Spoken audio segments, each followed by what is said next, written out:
In part 4, Alanna earns some free time to go down to the market and bring her friend Gary.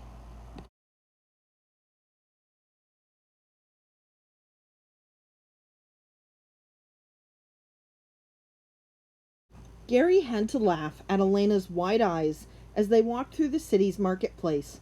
"Close your mouth, country boy," he teased. "Most of this is overpriced." "But there's so much of everything," she exclaimed. "Not here. One of these days we'll ride to Port Cayenne. You'll see real wonders there." He stopped to look at a pair of riding gloves. Alanna wistfully eyed the long sword that hung beside them. She would need a sword some day. How would she ever get a good one? A large hand tapped her shoulder. Startled, she looked up into hazel eyes of the man Coram had called a thief just 3 months before. "So, it's the young sprout with the purple eyes," the man said pleasantly. "I was wondering if you'd fallen into a well." His voice was rough and uneducated, but he spoke carefully. To Alanna it seemed that he thought about every word before saying it. She grinned at him. Somehow this meeting didn't surprise her. "I've been at the palace." "Who's your friend?" Gary asked, looking at Alanna's acquaintance suspiciously. "Allow me to introduce myself, young masters." The man bowed. "I'm George Cooper of the lower city. Will you take a cool drink with me? As my guests, of course." "Thank you," Alanna said quickly. "We accept." George took them to a little inn called the Dancing Dove. The old man who ran it greeted him like a good friend, hurrying to bring ale for George and lemonade for the pages. When the drinks came, Alanna examined George as she gulped her lemonade. George said he was 17, although he seemed older.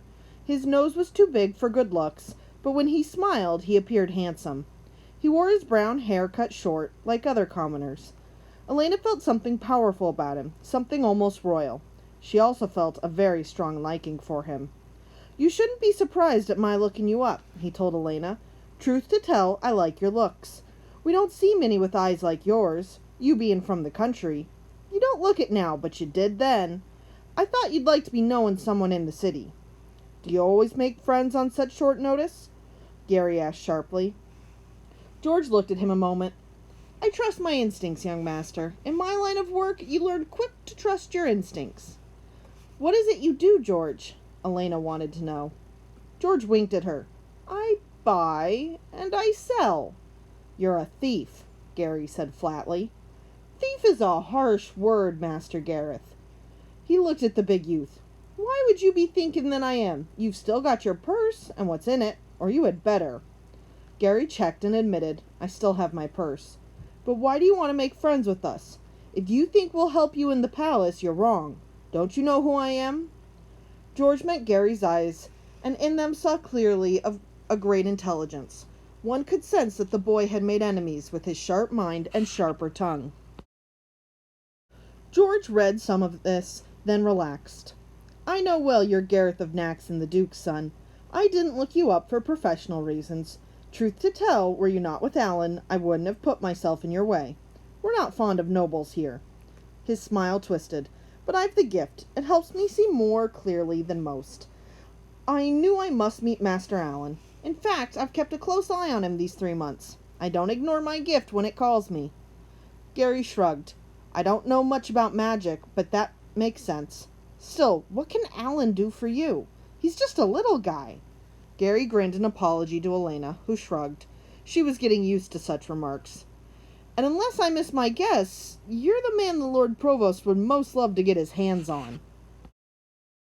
George nodded respectfully. "You're quick, Master Gary. All right, then.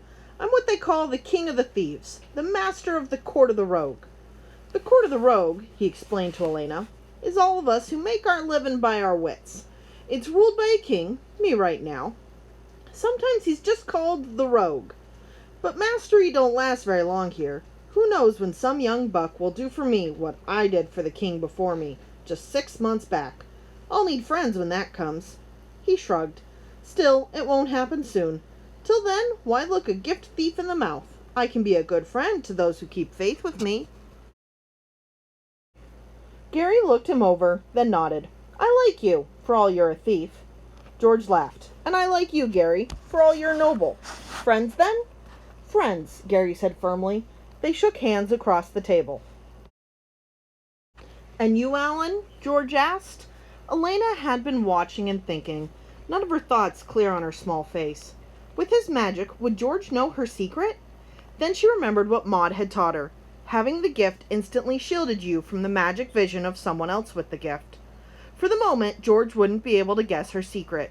And even if he did, Alanna suspected a thief wouldn't tell his own mother the time of day unless he had a good reason. "I'd like some more lemonade," she said, pouring her tankard full. "The gift must be pretty useful to you."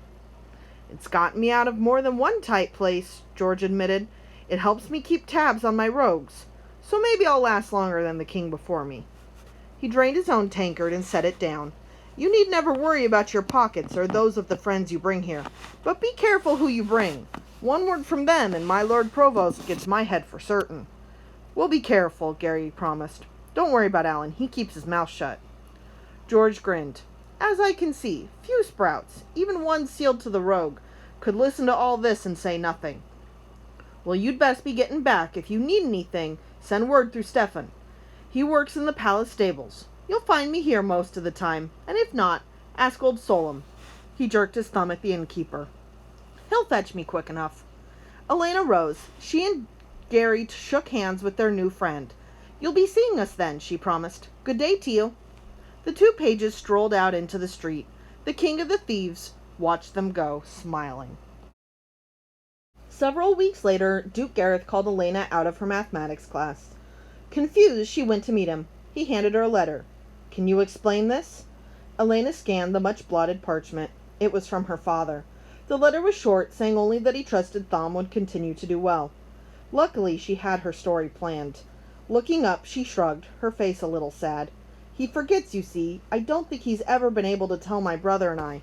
"My brother and me," the Duke corrected sternly. "My brother and me," she repeated obediently.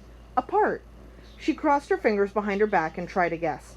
"I don't think he even let His Majesty know when we were born." The Duke thought this over and nodded. "You're right, he didn't. He hasn't changed." The man sighed. "I hope your brother does as well as you. If your father cannot tell you apart, at least he can be proud of both of his sons." Alanna hung her head, hating herself for having to lie to someone like Duke Gareth. "Thank you, your grace," she whispered. "You may go. Don't forget to write your father yourself." Alanna bowed. "Of course, sir." She let herself out and closed the door. In the corridor she sagged against the wall. With luck, now Duke Gareth would believe all such letters were due to Lord Alan's bad memory. She returned to her class, still feeling wobbly.